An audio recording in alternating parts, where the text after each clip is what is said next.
Good evening. I am not Swami Sarvadevananda. I am Swami Mahayogananda.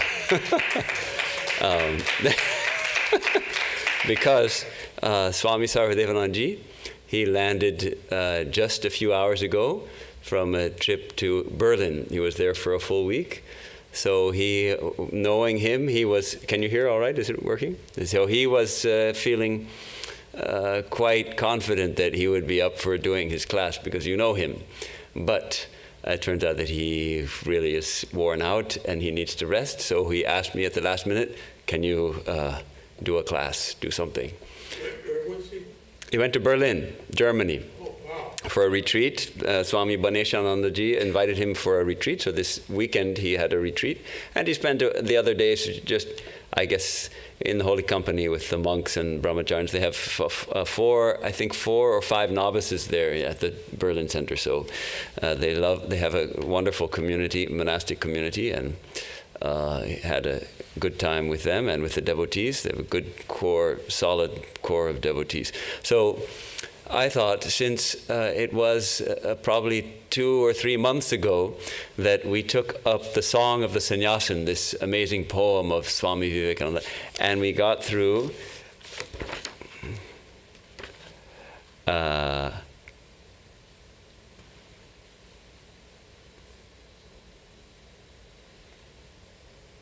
first 7 verses.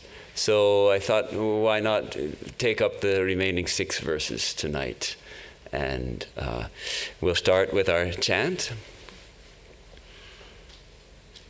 Om Sahana Vavatu Sahanau Bhunaktu Sahaviryam Karavavahai Tejasvinavadhitam astu ma vidvishavahai.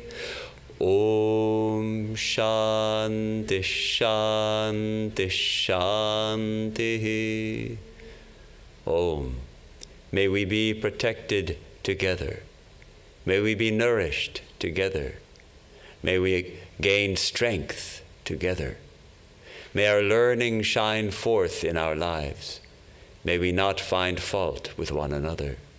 Om, peace, peace, peace.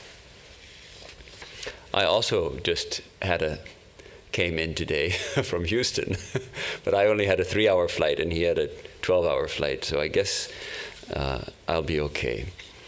So this Song of the Sannyasin, is anybody here not familiar with the Song of the Sannyasin? You're not? Don't lie. Oh, you're not familiar with the Song of the Sannyasin. This is an ode to the life, the traditional life of the monk, which Swami Vivekananda composed in a short time at Thousand Island Park. He was filled with this spirit of renunciation at a certain point, and he disappeared for a little while, and he came back with this poem.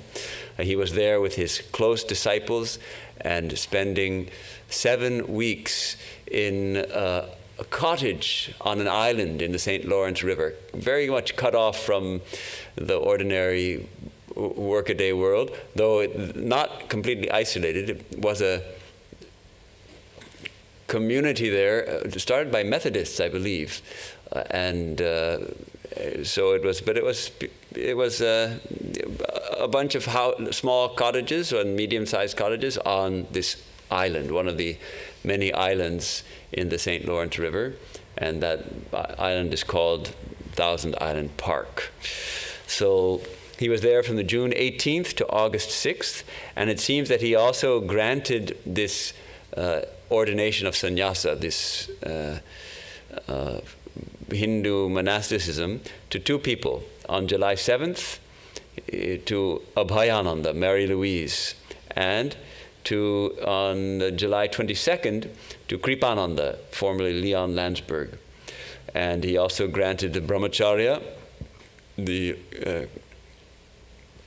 commitment to celibate life and spiritual celibate life, to 4 to Sister Christine and 4 others, at probably also on the 22nd of July. So it seems that it was probably July 23rd that he penned this poem. And one may ask, well, that's all right for you monks, but we're not monks. Why should we study this? I often feel that there's something of the monk or the nun in the heart of every sincere seeker, every sincere devotee, everyone who longs to know God. Because that's part of what the ideal of sannyasa stands for. So I think even if we're not monks or nuns, even if we're not called to monastic life, it still can be very inspiring to read this text, because we are aspiring to see God, to know who we are. And not that we monks live up to that ideal. In some cases, the lay seekers actually live up to it more than some of the monks, no doubt about it. But this is the ideal that we have accepted, this ideal of sannyasa. We tend to think of it as, it means renunciation. But actually, a very strong part of it is doesn't have to do with renunciation, but with affirming our true nature as infinite existence, consciousness, and bliss. And that's why every line of this poem resounds with this powerful call. Sannyasin bold, say Om Tat Sat Om. Know thou art that reality. Sannyasin bold, say Om Tat Sat Om. Different formulations, but always ending with Sannyasin bold, say Om Tat Sat Om. So, what does Swami Vivekananda say about sannyasa when he's talking to his monks? And when he founded this order, he always gives two ideals. One, for liberation, because we are seekers of liberation, seekers of freedom. Atmano mokshartham. We want to get free of our bondage. We want to get free of this coming and going that we experience. I had a quote here, but for some reason it doesn't want to open.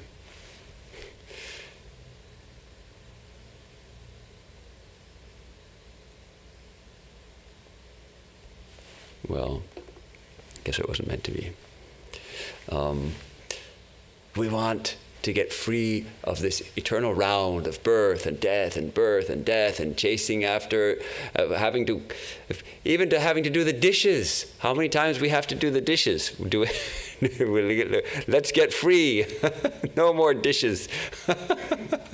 So, and at the same time, for the welfare of the world. Not for one's, so it seems it's this dual ideal. Yes, for my liberation, but also for the welfare of everyone, for the good of everyone. Not taking anything for myself in this world, only seeking to become free, to realize my nature, which is freedom, and to be a blessing to the world, be a blessing to all people. So I finally got the quote. Here, let me read just a little bit of how Swami Vivekananda was talking to his monks, his newly ordained monks, probably in sometime around 1897. For the good of the many, for the happiness of the many, is the sannyasin born. His life is all vain indeed, who, embracing sannyasa, forgets this ideal. Very powerful. For the good of the many, that's also from Buddha's teaching. Bahujana Sukhaya, Bahujana Hitaya. Or other way around, Bahujana Hitaya. Bahujana, for the many people. Hitaya, for their well-being, their welfare, their highest welfare, which of course is spirituality. And Bahujana Sukhaya, for the happiness of the many. Yes, Happiness, the true happiness which is found in spirituality. The sannyasin verily is born into this world to lay down his life for others, to stop the bitter cries of men, to wipe the tears of the widow, to bring peace to the soul of the bereaved mother, to equip the ignorant masses for the struggle of existence, to accomplish the secular and spiritual well-being of all through the diffusion of spiritual teachings, and to arouse the sleeping lion of Brahman in all by throwing in the light of knowledge. There's a sleeping lion in all of us, and it is the call of the sannyasin to wake up that sleeping lion which is Brahman, which is our true nature. It's sleeping in the sense that we are sleeping. We are unaware of it. Wake up! Arise, awake, and stop not till the goal is reached. That is Swamiji's call, and the Upanishad's call, of course. So he tells the monks of the order, he says, our life is atmano mokshartham jagadhitaya cha, for the sake of our self-liberation as well as for the good of the world. So what are you sitting idle for? Arise, awake, wake up yourselves and awaken others. Achieve the consummation of human life before you pass off. Arise, awake, and stop not till the goal is reached. So this is the idea of Swamiji has about sannyasa. And that is what comes through so beautifully in this poem, which is why we took it up. And I wonder if probably we should read through the first verses that we did last time to catch them, to get the mood, catch the mood, put ourselves in the mood of this incredible, what do we call it? It's not quite an ode. It's a song. It's the song of joy in renunciation and in here. Well, let's read this first part. We'll read up to 1, 2, 3, 4, 5, 6. The first 7 verses. Wake up the note. The song that had its birth far off, where worldly taint could never reach, in mountain caves and glades of forest deep, whose calm no sigh for lust or wealth or fame could ever dare to break, where rolled the stream of knowledge, truth, and bliss that follows both. Sing high that note, Sannyasin bold, say Om Tat Sat Om. Strike off thy fetters, bonds that bind thee down, of shining gold or darker, baser ore. Love, hate, good, bad, and all the dual throng. No, slave is slave, caressed or whipped, not free.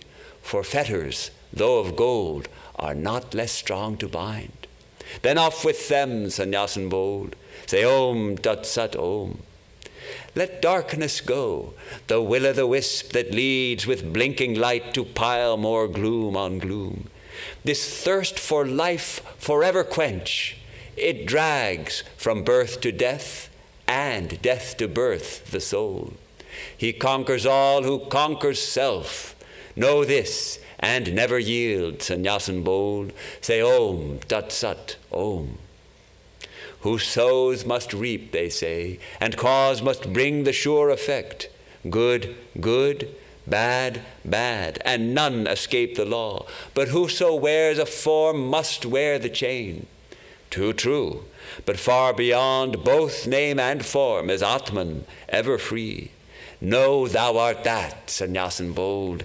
Say Om Tat Sat Om. They know not truth who dream such vacant dreams as father, mother, children, wife, and friend. The sexless self, whose father he, whose child, whose friend, whose foe is he who is but one. The self is all in all, none else exists, and thou art that, Sannyasin bold. Say Om Tat Sat Om. There is but one, the free, the knower, self, without a name, without a form or stain. In him is Maya, dreaming all this dream. The witness, he appears as nature, soul. Know thou art that, Sannyasin bold. Say Om Tat Sat Om. Where seekest thou that freedom, friend, this world nor that can give? In books and temples vain thy search. Thine only is the hand that holds the rope that drags thee on. Then cease lament. Let go thy hold, Sannyasin bold. Say Om Tat Sat Om. So this much we did the last time. And we read this in the temple here every morning, every Wednesday morning after morning meditation. So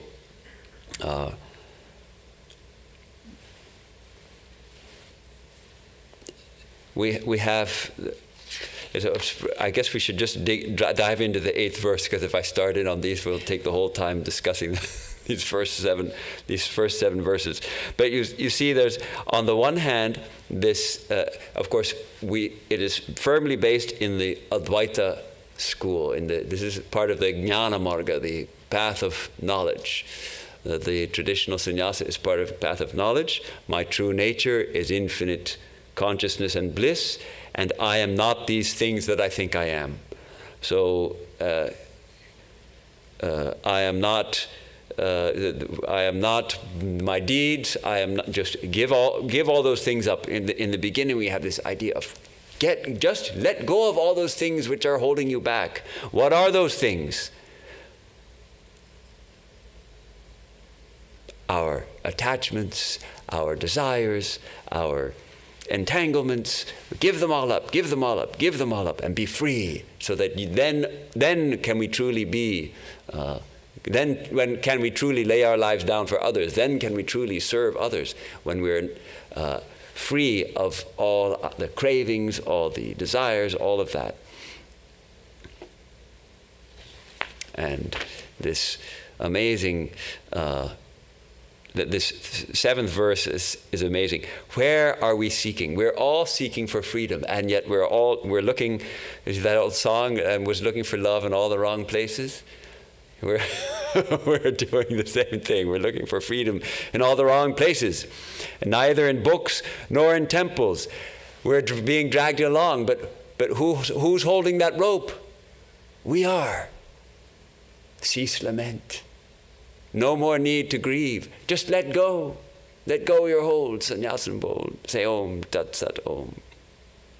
Okay, verse number 8. This is where we're taking up. If you want to go more in depth, it's on YouTube somewhere. The first 7. Post the link in the description. Oh, that's a good idea. Okay. So, verse number 8. Say peace to all. No, from me no danger be to aught that lives. In those that dwell on high, in those that lowly creep, I am the self in all. All life, both here and there, do I renounce. All heavens and earths and hells, all hopes and fears. Thus cut thy bonds, Sannyasin bold. Say Om Tat Sat Om. Now this actually is one of the, translated into, you can say poetic English, not a literal translation, but this is one of the core vows of the Sannyasin, that I will not harm anyone. No, from me no danger be to aught that lives.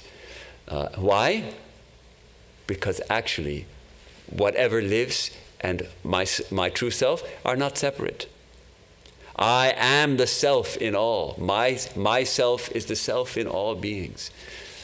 So that is why, and by taking this vow, this in the sannyasa, this is probably the only part that's actually a vow. Mostly it's an affirmation of our true nature. But here, Swamiji says,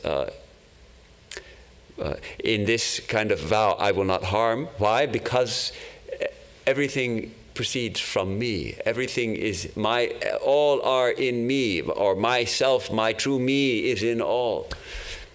We may not have realized that, but by practicing this ideal of not harming others. It helps us to realize that what is in me, that true essence of me, is also in you and in everyone. In every heart it's shining.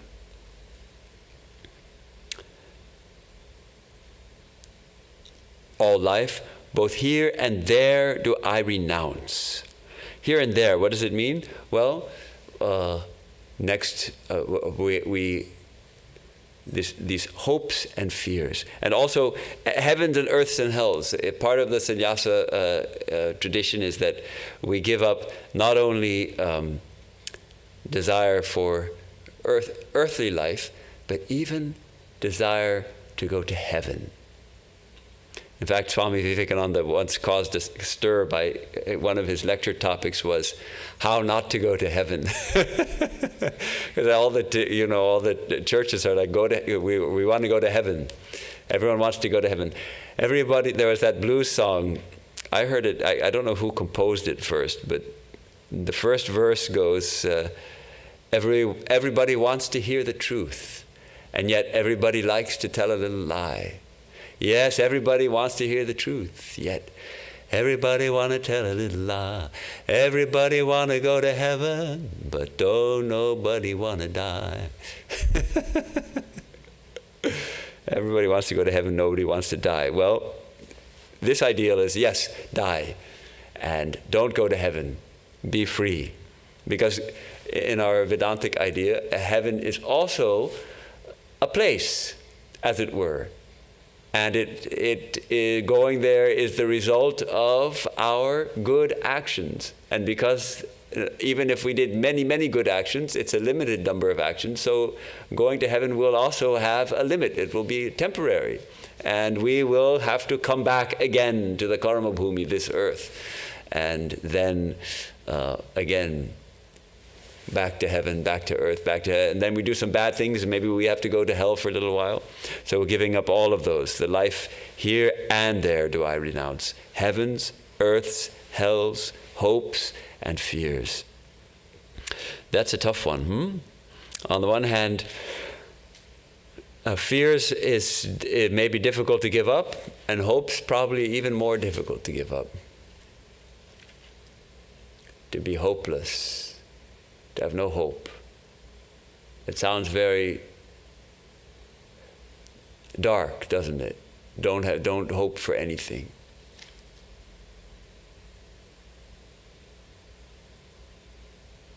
What does it mean?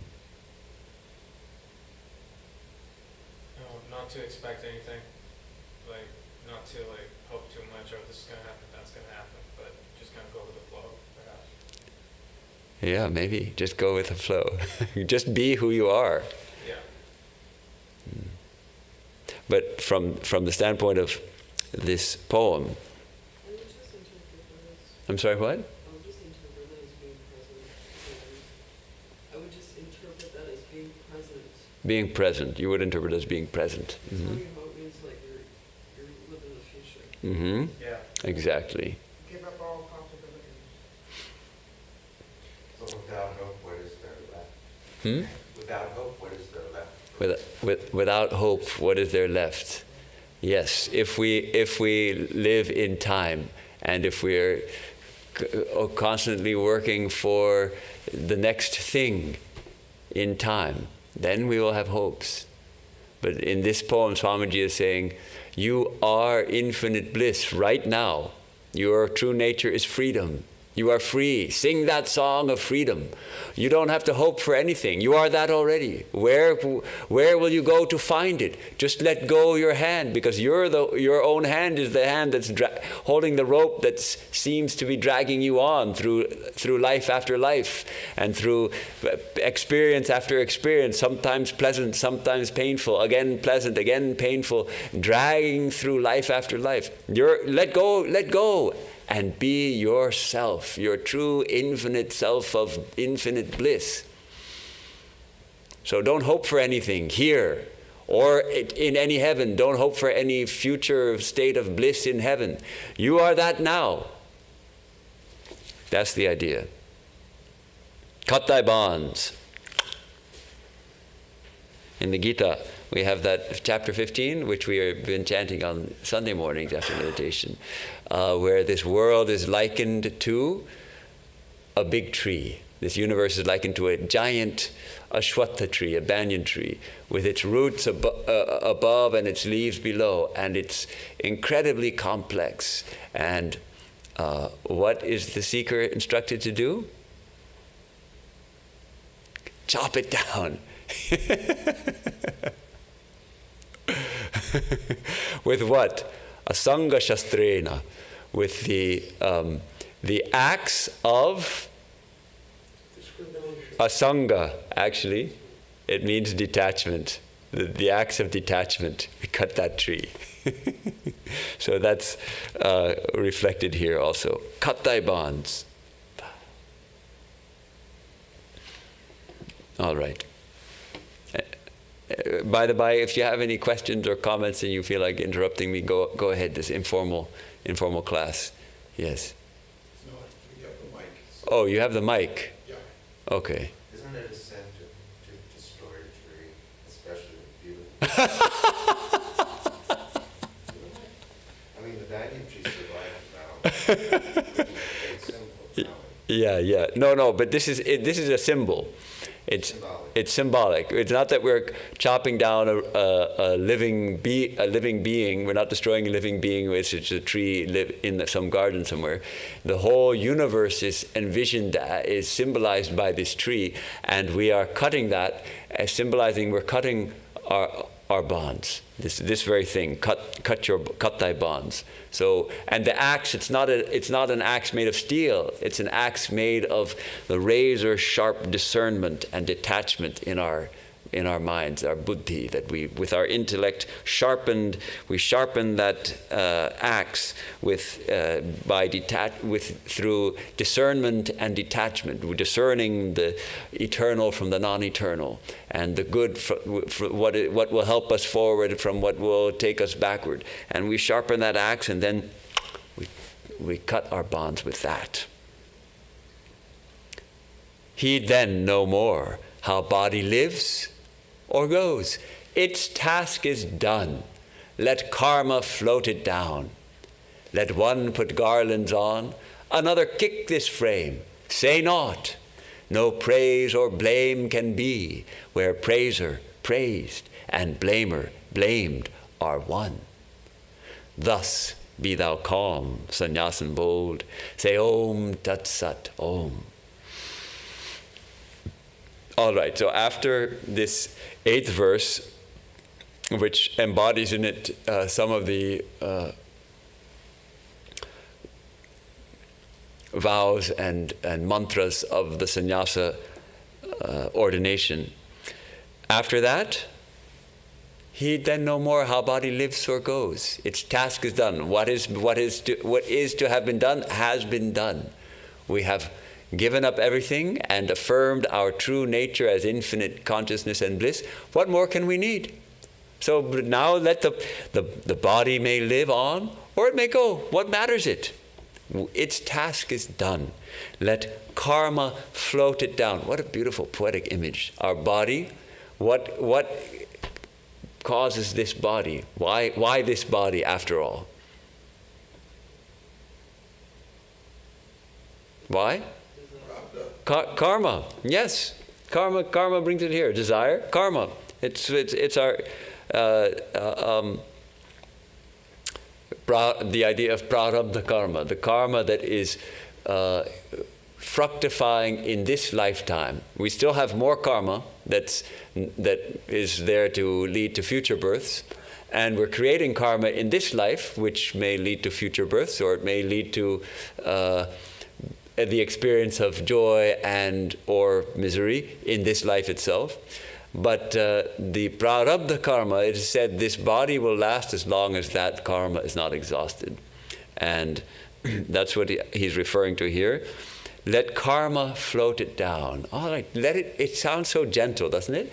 Let the body just float down till it's done. No, we have done what I have come here to do. I have done it. I have cut my bonds. So now, let karma float this body down. Doesn't matter how does it lives or it goes, it doesn't matter. Let one put garlands on, another kick this frame, say naught. It's an interesting practice. And I think it was Swami Adbhutananda who actually used to meditate in this way, one of Sri Ramakrishna's disciples, and maybe, Saradanandaji also used to meditate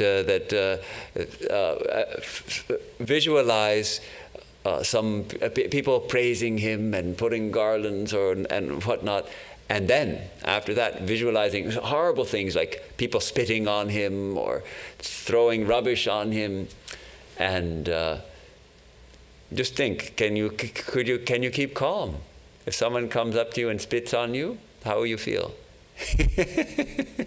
So it's a practice. Even if someone should treat you so horribly, not to react.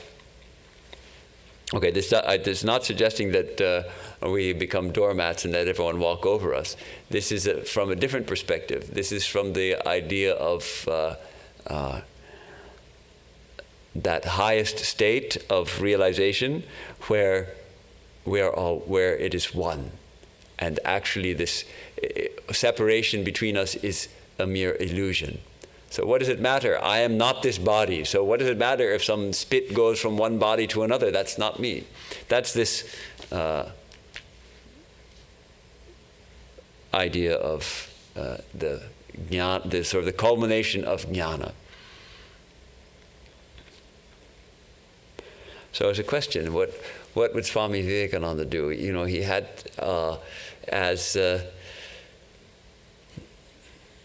there were times when he would also bear insults. There's a fascinating story told in the life of Swami Vivekananda where he's traveling through India and he's begging his food, and he's tired and he's hungry, and he's sitting at a railway station. I guess someone must have given him a ticket for a train, so he's waiting at the railway station, and a merchant comes there and sees this bedraggled, hungry-looking Swami sitting there, and meantime he's got his whole package of nice meal, nice food, and all that, and he starts spreading it out, and he says, "Hey, oh you Swami, see, you have to suffer so much, but me, look how I'm enjoying. I'm eating a nice meal. You could have that too, you know. All you did to get a job, do some work. Yes, you can also get all these nice things, but no, look at you. You're just suffering, but I am having a nice meal." So this guy was carrying on like that. And then this shopkeeper comes into the station, finds Swami Vivekananda, and says, "Sir, I've brought you this food. Please accept it." And Swamiji said, "You must be mistaken. You must have meant this for somebody else. I don't know you." And he said, No, you have to take it." And it turns out that he had had a dream of his chosen ideal, Rama. And Rama said, "Hey, my son is there in the train station. You please feed him." And he thought it was a dream, and he went back to sleep. And Rama woke him up again and said, "Hey, no, you go fix some food and feed my son over there." So he brought him. So these kind of interesting experiences. Swami Brahman, but he wasn't reacting when the merchant was poking him and teasing him for not having anything to eat. He was not reacting. There's another incident told of Swami Brahmananda, who was meditating under a tree during that period of wandering, as the monks wander from place to place. And he's sitting under a tree, and somebody comes and lays a blanket at his feet. Now monks, they have practically no possessions, these wandering monks, if they're genuine wanderers. And but a blanket is very useful because it can get very cold, depending on the time of year, of course. And someone laid a blanket at his feet. And he's meditating, he's not reacting. And then after some time, someone else comes and takes the blanket. So the blanket came and the blanket went. But then there's also the incident that once they were a group of monks, a group of them, they were in a village and they were begging their food, and they were, as is the tradition, going to the house and just saying Narayana Hari, saying the name of the Lord, and they were not getting any food. No one is giving them food. And then one of them said, no, in these places you have to be a little more insistent, and started shouting, you all better feed us something, or and then they got some food. Or you're going to regret it, you'll suffer. I don't remember the details of what they shouted exactly, but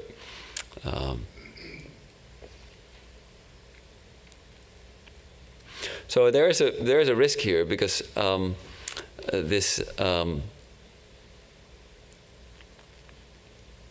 I remember when I was before I became a monk, there was an incident with somebody who did something bad. Okay, he was someone I know who was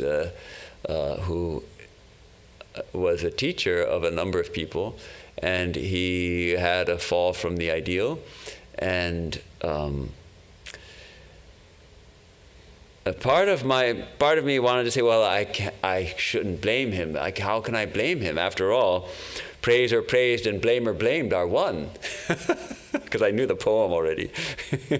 And I don't think that from one standpoint that is correct. But as long as we are living in this world and we are striving to attain to this ideal, yes, but at the same time, we are called to live up to our highest ideal of morality. Sri Ramakrishna used to say, the expert dancer never takes a false step. So those who are striving for liberation, they purify their minds, and they don't take those false steps. They don't take those wrong steps. So if someone is taking a wrong step and saying, what does it matter? After all, it's all Maya, right? Sri Ramakrishna said, I spit on your Vedanta. I spit on that kind of Vedanta. So,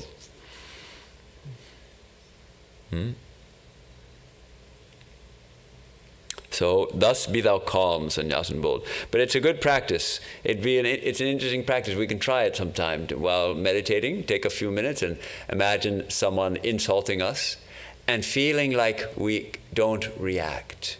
We just watch it happen, and then feel like someone praises us or gives us a gift or puts a garland around our necks and bows at our feet and treats us like a goddess or like a god, and also don't react. Don't feel elated. Someone gives us a winning lottery ticket. Don't feel elated. And someone takes that lottery ticket away, and don't feel dejected. It's interesting to imagine that. Or, The only point I would make is that... Do you want the mic? No. If you're going to make a point, you better take the mic. And we have a deliverer of the mic. A mic runner. The only thought that comes to mind for me is that, like, that reduces reaction to, like, a purely intellectual process. And I feel like you can't deny the energetic impact of words, of language, that can have a subtle effect, even if intellectually you're not conscious of that. I wasn't thinking of this as an intellectual exercise. I was thinking of it as really feel it. Imagine someone spitting on me, and noticing my reaction, and then seeing if I can let that reaction go. So I'm not thinking of it as an intellectual that, I am unaffected. I didn't mean it as an intellectual exercise. I meant it as something more. But we'd have to try it and see what happens when we actually try it. I guess my point is, in order to do that, you would have to have very strong energetic boundaries already. Yes. You would have to have the capacity nice point. for that. Nice point. Against the law. That's actually spit on someone. It's called Assault. It's a kind of assault, isn't it? Or If you would verbally curse at someone or spit on someone, you could call the police and they could be arrested. Yeah. which is kind of opposites maybe what you were saying. Yeah, well, I mean, I'm not saying that if someone actually assaults us, we shouldn't call the police.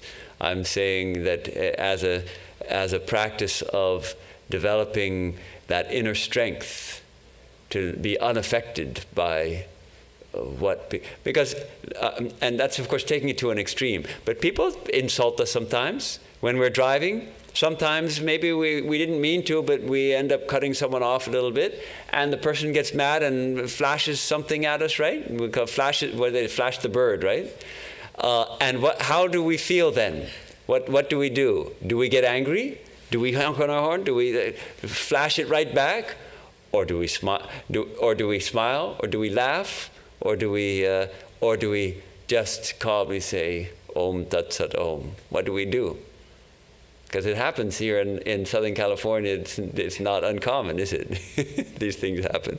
I remember it happened once to me. I was driving Swami Bhadrananda back to the Trabuco Monastery, and somehow managed to cut some guy off who was in a big hurry. And he got so mad, he was shouting and started gesturing, and I started laughing. And I think he saw me, and that made him even more mad, because it seemed so ridiculous. Then anyhow, so shall we move on to the next verse? This was number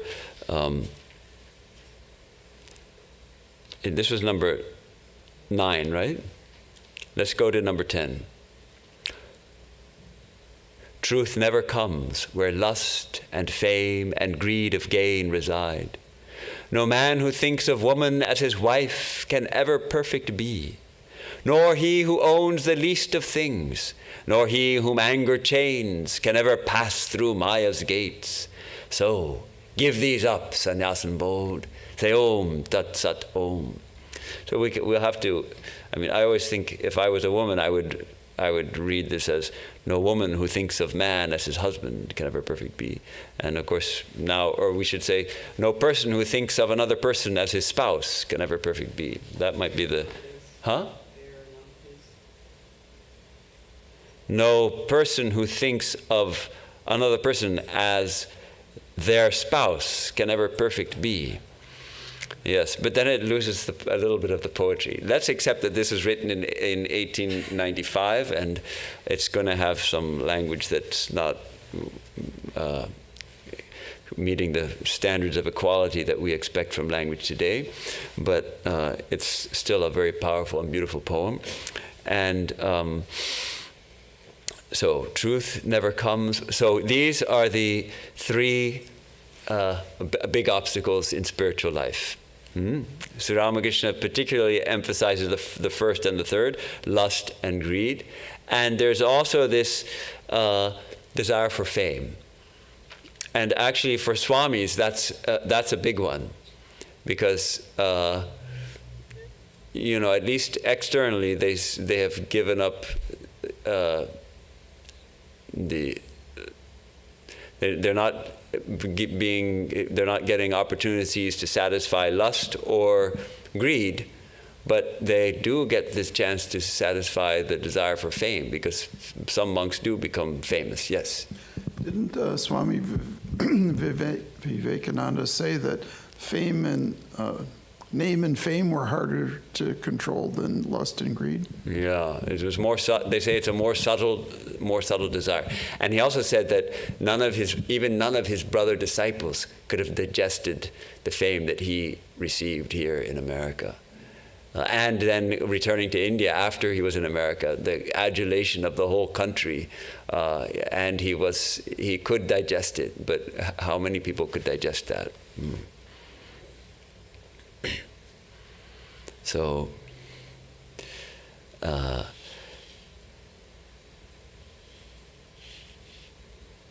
and then ownership. Nor he who owns the least of things, nor he whom anger chains can ever pass through Maya's gates. So that idea that we own something. This is my iPad, mine. It's mine. This is not mine. This belongs to the temple, but this one's mine. No, we get that ownership. This is my robes. We get this strong. This is my body. Mine, me and mine. So hear this thing. If we own the least of things, we cannot pass through Maya's gates. So give these up. So how do you give them up then? You can't give, even the wandering monk has at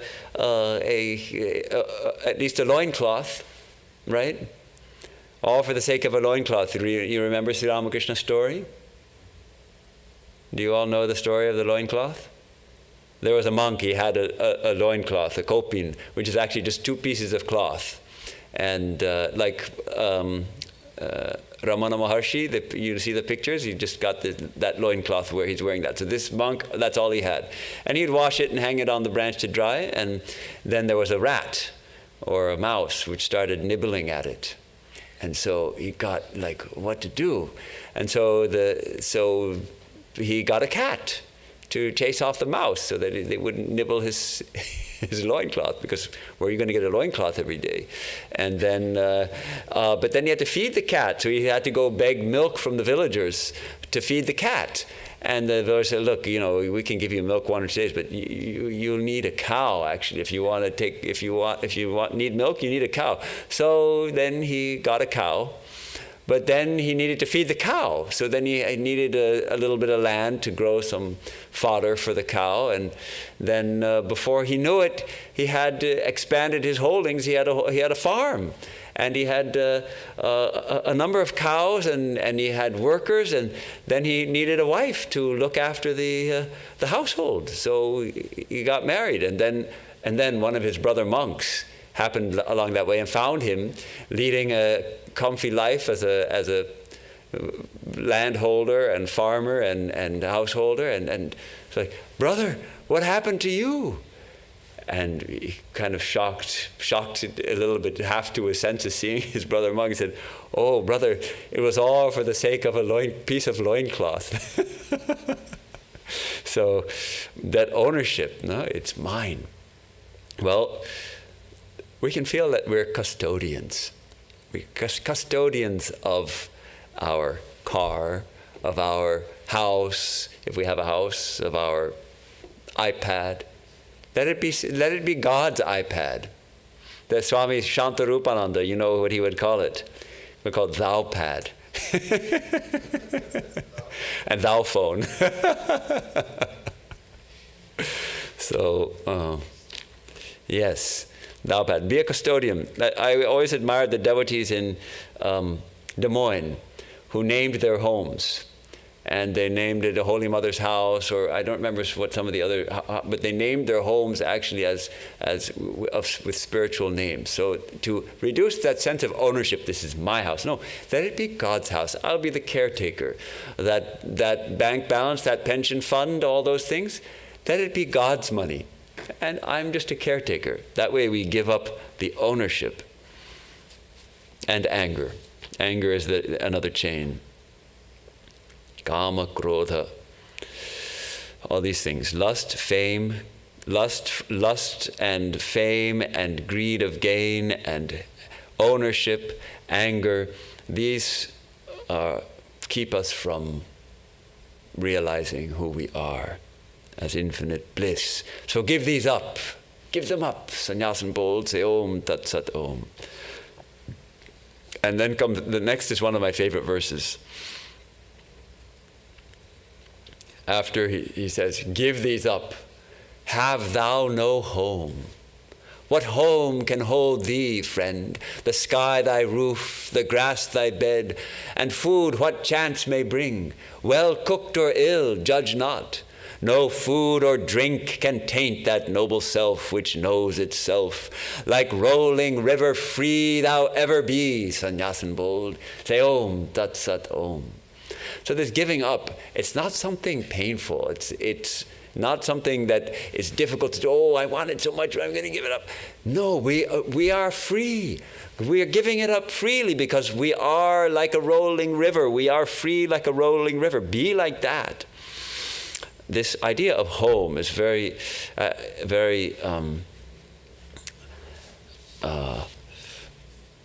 enticing, and it's important for people to have, for most people, they need a home.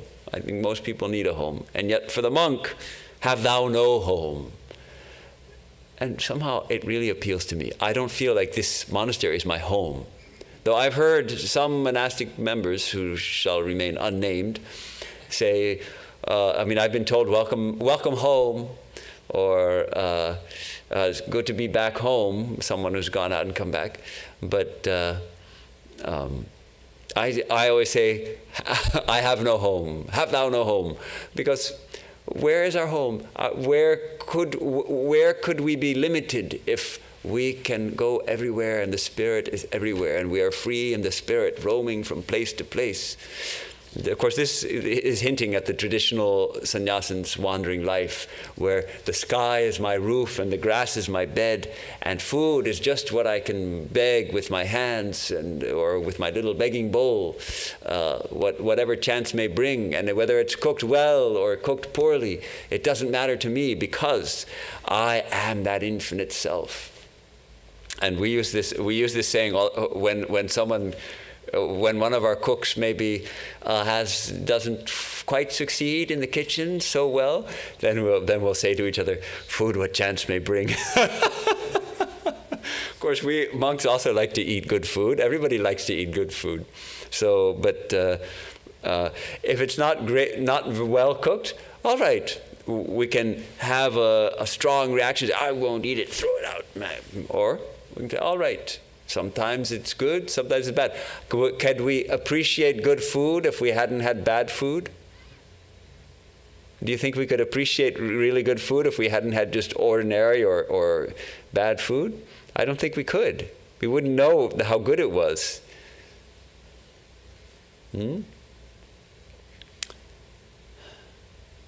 So judge not whether the food is well cooked or ill, because no food or drink can taint that me who I am, that which I am. And there's a verse at the end of Shankaracharya's Annapurna Stotram, which we chant, by the way, on Tuesday mornings after meditation, which says, Mata me Parvati Devi Pita Devo Maheshwaraha Bandhava Shiva Bhaktascha Swadesho Bhuvanatrayam. My mother is Parvati, the Divine Mother. My father is Lord Shiva. My relatives, my relations, are the other devotees of Shiva. And my home, my Swadesha, my own place, my own country, Bhuvanatrayam, the whole entire three-world cosmos, my home is everywhere, in other words. So I love that. I love that verse. People sometimes ask me, if people ask, where are you from? Then I'll just quote that, Swadesho Bhuvanatrayam. My home, my own country is the whole universe. Two more verses. Can we finish them? I think we ought to just touch them and say that, okay, we don't need to have yet another class on Song of Sannyasin. We could, no problem, but not for 2 verses. Few only know the truth. The rest will hate and laugh at thee, great one, but pay no heed.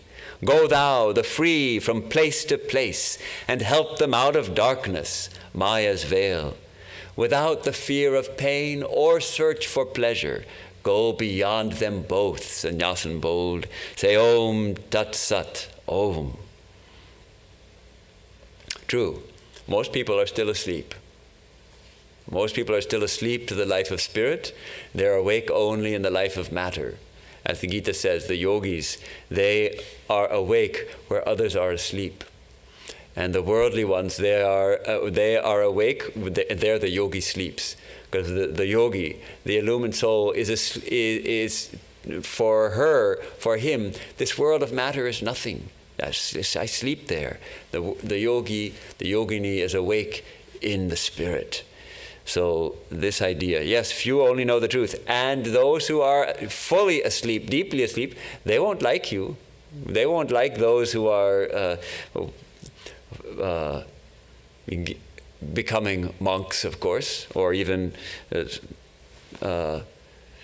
when we become serious about spiritual life, we find that certain things no longer appeal so much. Like maybe we used to love going clubbing, no? Going to the nightclubs or going to movies and now that we've become pretty darn serious about spiritual life, the fun is gone with those things. The charm of going to nightclubs or movies or all those things, it no longer appeals to us. And so those people who still love those things, they will criticize. Oh, you've become too spiritual for us now, huh?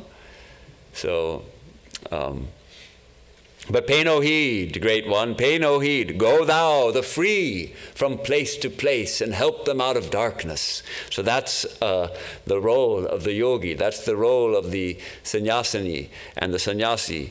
To help others, yes, get out of darkness myself and help others. That what we talked about at the beginning, for one's own liberation and for the welfare, the true welfare of all beings. So go from place to place, freely go and share your wisdom. Help them out, help people see who they truly are. Because there are people who are suffering, who are trying to wake up, who just need a little push, need help to find the truth. And that is the role of all of us as seekers as students of Vedanta, to uphold the ideals of Vedanta and to show the world that yes, there is another way than what most people are doing, a way of peace, a way of harmony, a way of joy, and a way of infinite bliss. So go beyond without the fear of pain or search for pleasure. So neither fearing pain nor seeking pleasure. Pain comes, welcome pain. Pleasure comes, welcome pleasure. But go beyond them both. Say Om Tat Sat Om. And then the rousing last verse.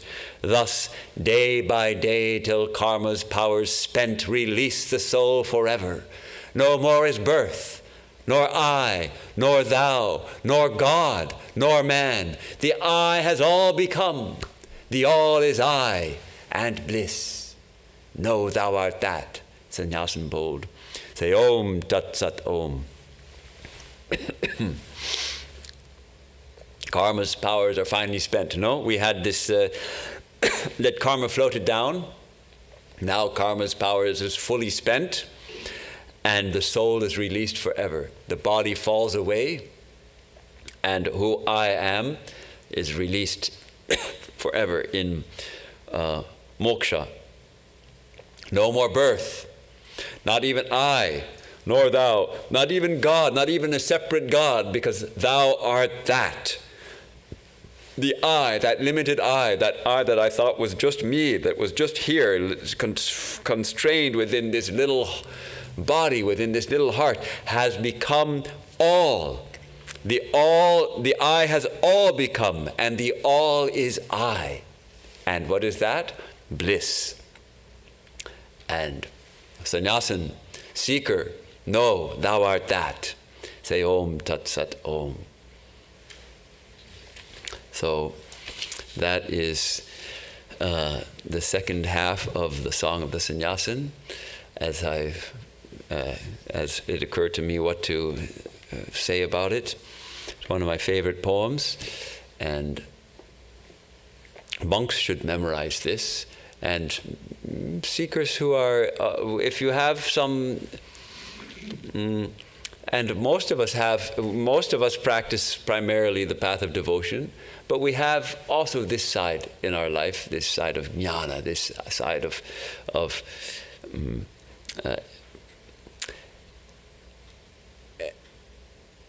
and affirming with great enthusiasm and joy and conviction that our true nature is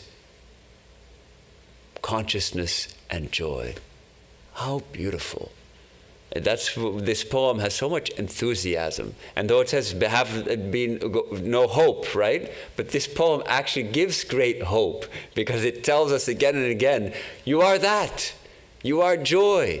Realize it. See what's preventing you from seeing that. Understand what's preventing you from realizing your true nature. Let it go. Let it go. Let it go. And be who you are, which is infinite consciousness and bliss. How beautiful. Any comments, questions? Deer in the headlights. He gave me a deer in the headlights look. There's one question online. Okay. You kind of already addressed it. Okay. It says, other than insult, if someone lies out and out, what do we do? Should we also not react? Well, it depends. If we are practicing this practice, I think those kind of questions depend really on the circumstances, right?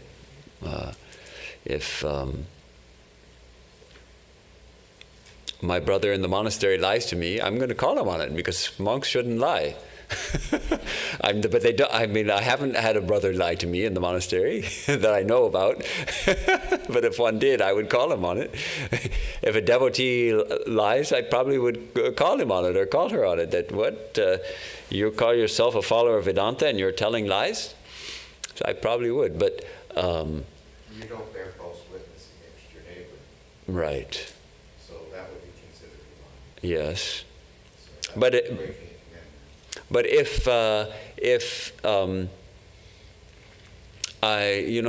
someone at a shop lies to me, the shopkeeper tells a lie, will I call him on it or call her on it? Probably not. What's the point? Rather, it'll just make me, shall I get really upset? Oh, they lied to me. They had it in stock, but they wouldn't sell it to me, okay. Let it go, let it go, let it go. And then the law will say it's not against the law to lie. They do. Is that right? People say it's Not not against against the law, the judicial law, or what do you call that? It's certainly against the moral law. Yes. All right, well, thank you. Oh, yes. But in some ways, like if you're raising children Uh-huh. and they tell you a lie, Mm-hmm. it's kind of your responsibility Absolutely. to, make known that, spreading, like false witness or telling lies is not the way to do it. Absolutely. If you're raising kids, Time and place. absolutely, your duty is to raise your kids properly and to teach them there are certain principles in life which, if we violate them, we are going to suffer. And so even from that standpoint, we'll make others suffer and we ourselves will suffer. Telling lies makes others suffer, and we also will suffer from that. So absolutely, we're raising kids. But if there's somebody who's lying to us, rather than get really upset about it, we can also let it go. It really depends on the circumstance, I think. More online questions, Swami. Okay. They started pouring in. Uh-oh. Even knowing about detachment, sometimes adverse conditions come and we forget about detachment and we become sad. How do we get rid of that?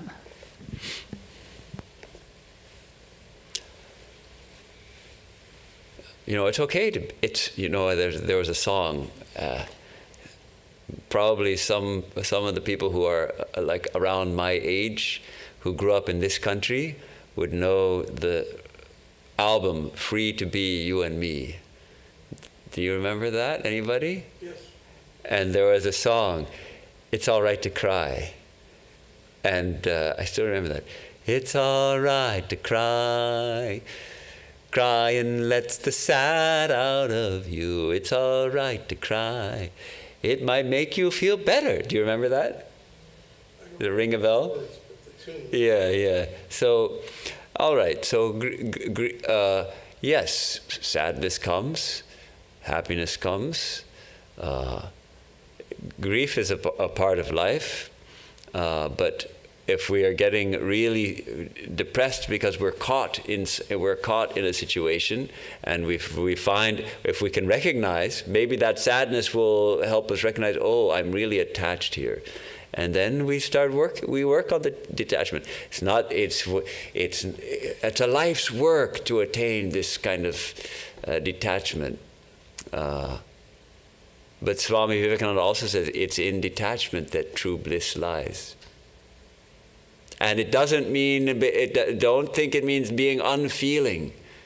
It means that we don't get hooked into those dark emotions. We don't get dragged into difficult situations. We just maintain our equanimity even in the face of difficult situations. And it's then that we can truly be compassionate, and we can truly be wise, and we can call a spade, and not get and at the same time not get upset. Because if we can call a spade, and I don't even know what a spade means in that case. What is it? I better find out what it means before what does it mean, call a spade? Shovels. Yeah, a shovel, but doesn't it mean something else in this particular saying? To call a spade, is it referring just to a shovel, or is there some other meaning to it? It's an abstraction. It's algebraic. It means whatever it is, You call it what it is, yeah. So spade is often aligned with evil. So they're saying even if it's evil. okay, a spade is aligned with evil. That's the part that I was missing. Okay, so so without getting upset, and our words carry power when we don't have expectations behind them and hopes and trying to manipulate and all those kind of things. Rather, all right, I'm going to call a spade, but with compassion behind it. Anything else? I think last question, and it's I think a good one. It says, although these are incredibly high-minded teachings, even Swami Vivekananda said that he didn't quite have the heart to teach it to those who were starving. What do we make of that? Oh, well, yes, no. And it's not that, yes, not exactly that he didn't have the heart, but this was Sri Ramakrishna's teaching, actually, that religion is not for those with empty stomachs. We have a hierarchy of needs, right? And the pyramid, what is it called? Maslow's hierarchy, pyramid of needs or something. And at the base of that pyramid is we are embodied. The body needs to be fit, healthy, and it needs food. The body needs food to survive. So before we can, and then once that is satisfied, then we can move on to higher things. But yes, now it's true, Swami Vivekananda faced starvation as a wandering monk, but by then he had gone beyond that. He had trained his mind. He had already had experiences of spiritual illumination. So he knew it was his body, not his true self, that was hungry. But for people who are suffering in poverty, that's why Swami Vivekananda founded the Ramakrishna Mission, so that, yes, we'll bring the spiritual teachings to those who are ready for it, but for those who are starving, we'll bring food. Or we'll bring education so that people can learn how to grow food. So that's an important part of our work. Sai? You said that being detached, or like attempting to like detach from anyone, it doesn't necessarily mean that you're a rude person, right? It's just that... Oh, no, it doesn't mean you're rude at all. It doesn't mean that, no. It's just that you're losing your own peace of mind, and it's better to just kind of zip it up than, be attached to God. Be more attached to God. The more we can be attached to God, the easier it is to let go of all our entanglements and attachments for particular things. And what if in the back of your mind you're like, oh, what would that person's perception be of yourself? Or are you going to come across as rude and this or that? Even if that person is a good person, it's like, what do you do then? Yeah, well, gradually we have to... of course, we do put a lot of stock in what other people think of us. That's true. Mm-hmm. And here Swamiji says, if you only know the truth, the rest will hate and laugh at thee, great one, but pay no heed. So, yeah, it's an ideal to reduce the importance of what other people think. The more we feel secure within, the more we feel that we know who we are, the less we worry about what other people think about us. The more masculine we are in our heads, I guess. More masculine? Masculine in a sense, like, it's like not the term, not like masculinity, a man's masculinity, masculine in the head, like you're like, you know, you're strong, you're stoic in your head, and you can actually let go of people, you know.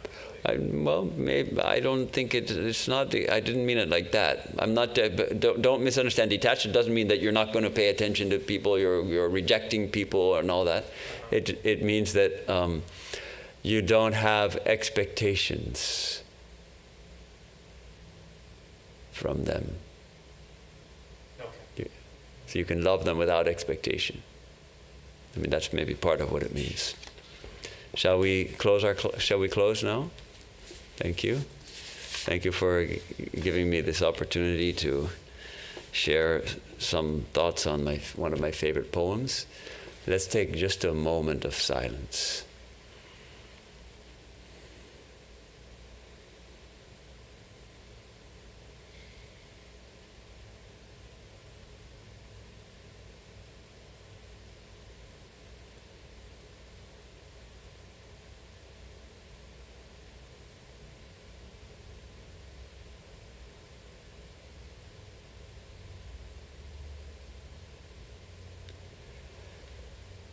Om asato ma sadgamaya tamaso ma jyotirgamaya mrityorma mritangamaya.